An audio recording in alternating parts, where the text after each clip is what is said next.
Also, so agriculture back in business. Again, it's Tuesday, February 11th. We're going to spend the last half hour of the day with the Vermont Veterinary Medical Association. And are we going to have Karen Bradley with us? Right here. Welcome to the chair. All right. Is it over there or No, right there. Yeah. All right. The floor is yours. I always love the hot seat. Son of Fluffy, would you grab that door, please? Okay. Oh, I could do that. We got you settled in there. But you're not going anywhere. Yeah, there you go. Well, I like small committees. This is nice. So for my introduction, I know you need that. I'm Dr. Karen Bradley. I'm a veterinarian. I am based here in Montpelier, East Montpelier resident, and my practice is in Berlin. I am a companion animal veterinarian. But when I was in school, we did train on all food and large animals as well. So it's familiar, but I'm here to speak to you on behalf of the Vermont Veterinary Medical Association. Call it the VVMA, makes it a little easier. Veterinarians are very good at acronyms. We have a million of them. But our association is probably founded in 1898, and we represent about 385 members. Fluctuates, hoping to have that a little higher as some people get the renewals in. But that is pretty much the licensed veterinarians in the state. So There's that many? yes. I always say that few when I talk to others. I know, I did. Yeah. I have served on our American Veterinary Medical Association Board of Directors and in their House of Delegates for years. So I've had a wide breadth of experience with associations of veterinarians throughout the country and in particular New England. So I know a lot of our unique challenges are similar to small states and obviously in New England. But yeah, so it varies on the state associations how many of the practicing members of that profession are actually members of the association. And I have to say the Vermont VMA knocks it out of the park. Sure. We have about 85% of the practicing veterinarians are members of the association. So that means we're giving them a value for that membership. And that's why I'm here. This is one of our most important things is paying attention to what impacts our clients, our patients, which are everywhere from cows to ducks to ferrets and pet rats and dogs and cats, of course, to our business aspects, which everything that doesn't necessarily come across this floor impacts us. So there are kind of just three topics, and I can send you details on anything that I shared today that you'd like as background information. But I think one of the first things is a big thank you because S58 last year was the xylazine bill. And that is obviously very important. It's a drug that's extremely important in horses and cows in particular to be able to have standing sedation and do many of the procedures they need medically. It's obviously in the media because of its abuse in our opioid crisis, unfortunately. So we are actively, and if you have any ends on this, trying to get federal legislation to create it as a controlled drug on the federal level so that it protects it for veterinary use and absolutely criminalize it on the national level for people bad actors who get a hold of it. As far as we know, there's not a big redirecting it at all from veterinarians at all. It tends to be coming from other countries. I actually just attended a lecture from the DEA last weekend, and I asked in particular, it tends to be coming in from other countries and being cooked down into the powder that has been added and deadly. So thank you guys for your work and getting that passed so that in Vermont, we are protecting veterinarians using the drug and criminalizing very much possession of it if you're not a veterinarian. The other thing is another thank you to continued support about, do you know about the Vermont Food Animal Veterinary Education Loan Repayment Grant? I don't have a big acronym for that one, but the state puts $30,000 a year. Anytime you want to increase that, that's great. Our veterinarians who come to Vermont or come back to Vermont and practice with our food animals, we desperately need them. Years ago when this program started, our state veterinarian, the former one, Kristen Haas, they designated specific areas in the state as critical need for food animal veterinarians. And we had two of them, Northeast Kingdom and I think Southwest Vermont. It's now the entire state. So that just shows you in like 15 to 16 years of this program, how desperately we need them. So 30,000 a year gets divided among usually 3 recipients. Sometimes they do a little smaller grant for more, but it is to have them work. The recipients have to work in those shortage areas for the year of their grant. And they are graduating with a terrible debt to income ratio.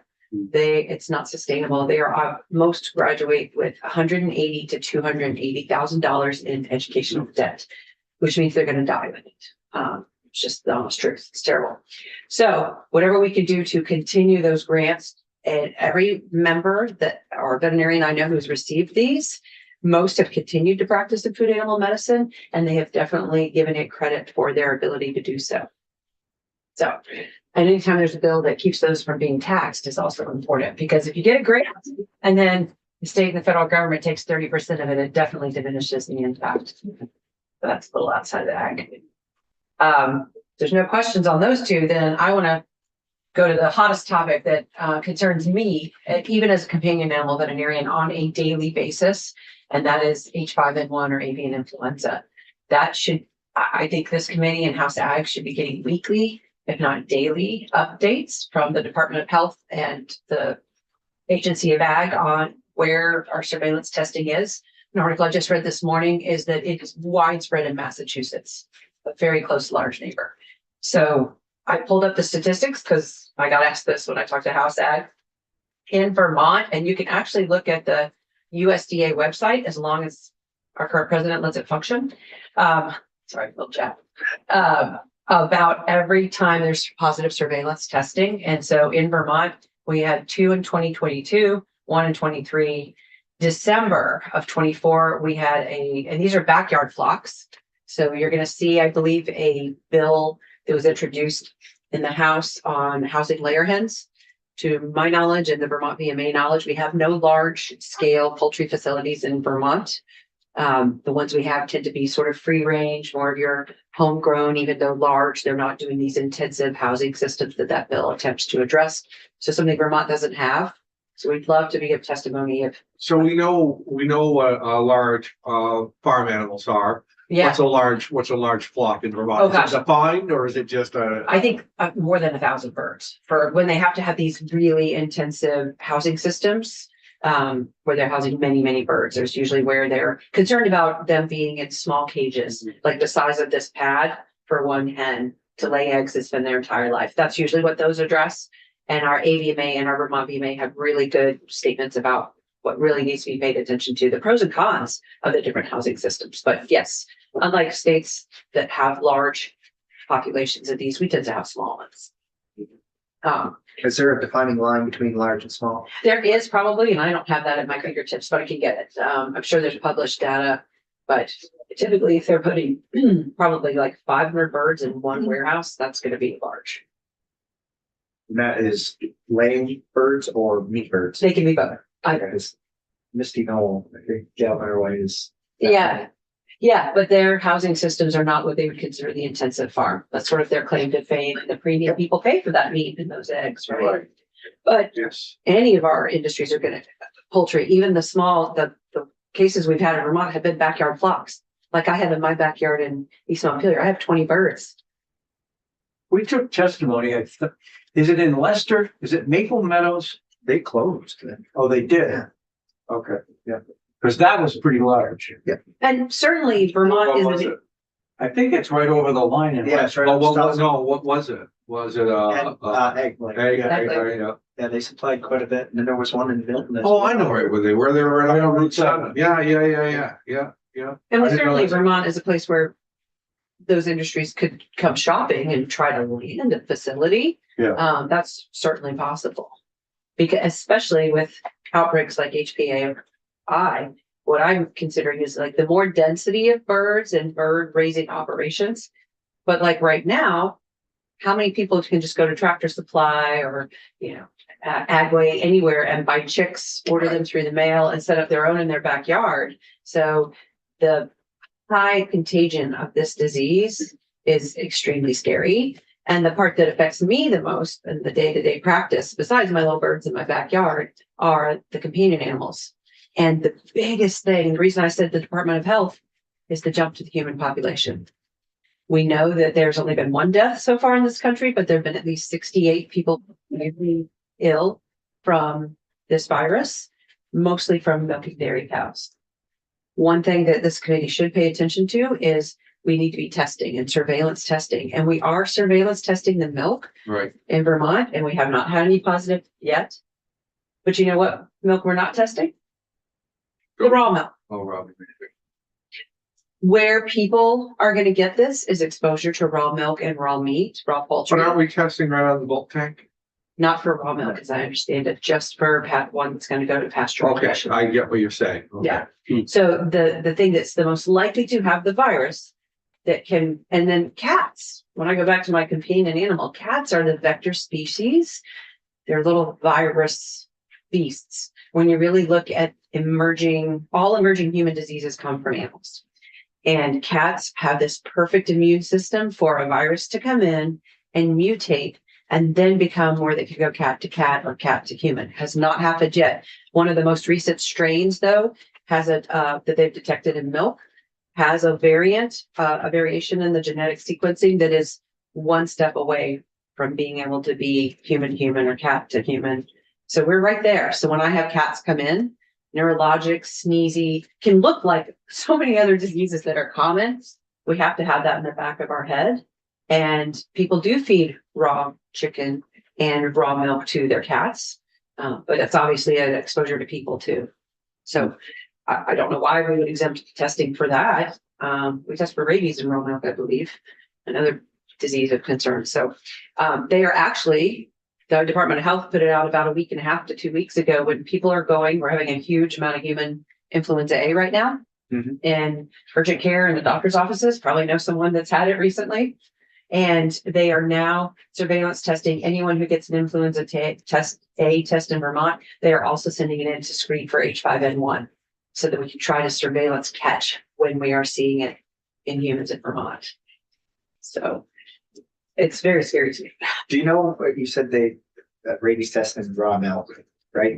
I believe so. Yeah, that was in How there. hard it is to do the testing for, I believe it's a very simple test because we are doing it in the pasteurized milk.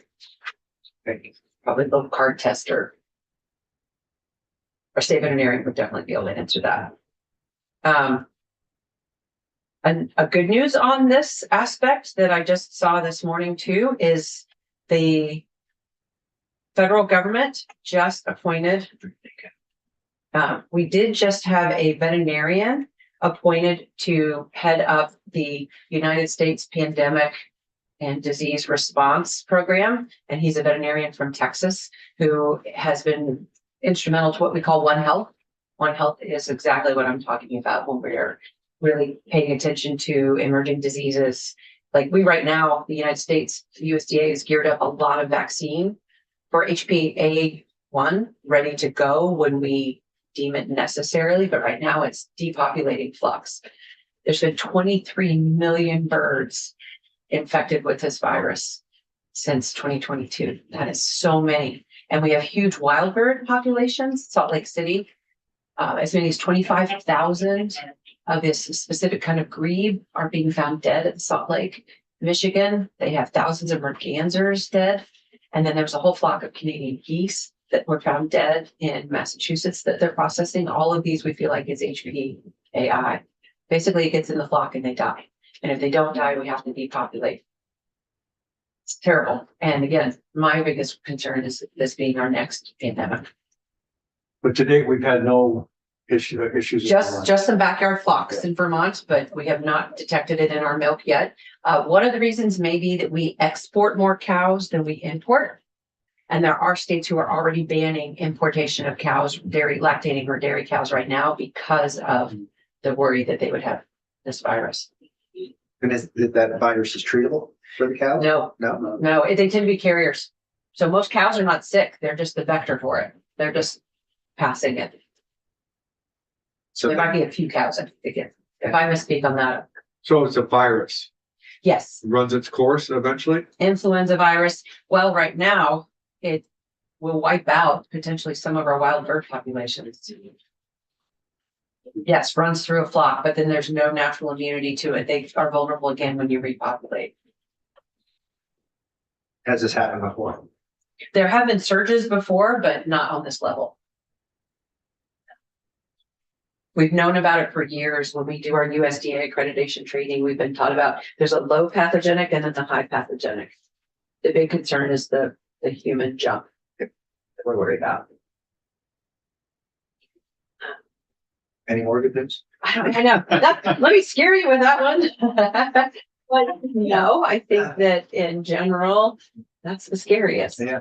But you probably also have questions about like the state of veterinary medicine in Vermont or any of those other things or things that you know are coming up. I know you don't have a lot.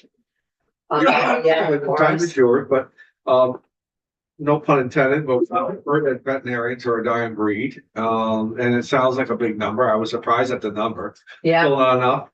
right. We still do not have enough veterinarians in general. Probably on the companion side, we're getting closer. I would say the COVID pandemic definitely stressed our system a bit on availability. There was more demand than capacity to provide the veterinary care, especially under restrictions with not letting clients into the building and such like that, and being out when you were sick. So that has shifted, but we still tend to be a state where veterinarians come here occasionally because they want to be, but often because they're coming back home. So whatever we can do to support homegrown veterinarians, people who want to go into the profession and come back is really important. First farms are diminishing, we're losing farm population and, as these farms are getting larger, are they hiring their own veterinarians to be staffed full time? Yeah, so interestingly, in a way, the bigger the farm, the easier it is for them to get veterinary services in a way, because a lot of what goes into the management is the veterinarian being familiar with the herd or the flock, and especially in the herd, and knowing and guiding the rations. And, so many things are automated, right? With the tag on what feed ration they get, whether there's antibiotics or not, all those things for promoting growth and preventing disease. So a veterinarian can actually do a lot of things from a computer, analyzing what they're seeing in the milk, what they're not seeing, their fertility rates and all of those things, and making broad recommendations that the farm can implement with their people who are the boots on the ground working there. So many of the large farms will have people who are trained to palpate cows and determine where they are in fertility and things like that. So I don't think any of the food animal medical veterinarians are discouraging that. But our small farms have it the hardest because when you have one large animal veterinarian who's, serving 20 to 100 head of cattle, and they're a 45 minute drive or an hour from them, getting to the farm in a timely manner is difficult. We're hearing more and more about cows having collars, cows getting diagnosed through the milking parlor and of the temperature of their milk and Yes. all that. Basically, I was gonna say that Fitbit, almost like a Fitbit. Yeah. Right. Technology, the food, and there's some of these things trickle to companion animal medicine where people want to know, how much water their cat's drinking and if their dog's temperature is high and things. And so some of those wearables are coming, but food animal has been knocking it out of the park. Absolutely, with wearables where they can, and again, that puts to like, if I'm a food animal veterinarian and I could manage, 8 huge farms with my computer flagging and artificial intelligence, right? The bad word and the good word, flagging for me those key pieces of information, like there might be something going on in this herd or on this farm and I need to get some information or someone out there fast. Yeah. Have they reached the level now in companion animals as to putting a chip in and be able to get that kind of information out? Not yet. No, most of the chips are just tracking with a number that you scan and recover a code, but not any biofeedback. Are you for that or against it? It's funny being in Vermont. We have a lot of people who would rather that not be the case. They worry about transmitting and things like that. So I don't know that there's a huge need for it at present, honestly. So in our food animal, I could definitely see the need. I mean, even, being able to see where they go, for ones that are more movement oriented, like out west. Yes. Because we get things like chronic wasting disease in our deer population as well. You mentioned, is Dr. Haas not the state veterinarian? She's not. She's retired. I think it's Dr. Emily Buskey. Okay. So she should be someone that you are hearing from and checking in with as much as needed. Well, I hope she's enjoying her retirement. Yeah, I think she is. She's still a Vermont VMA member, thankfully, and she's definitely key. We have a government relations committee and an ag committee, food welfare. So we definitely seek her out because her breadth of knowledge over the last Very good. years is amazing. What else? All I got. Thank you. Well, doctor, thank you. Yeah, You very thank much. you. Thanks for taking the time. Thanks for the update on the dangers of that bird flu. I mean, it is scary. It Yeah, really is. So, it's the kind, I mean, we can get desensitized to those things, right? Like, oh, there's a lot of this, there's a lot of this, but if we don't have key people monitoring and surveilling and preparedness, then that's when we get in I trouble. think, people have heard enough about viruses that they do get desensitized and, I think everybody's, yeah.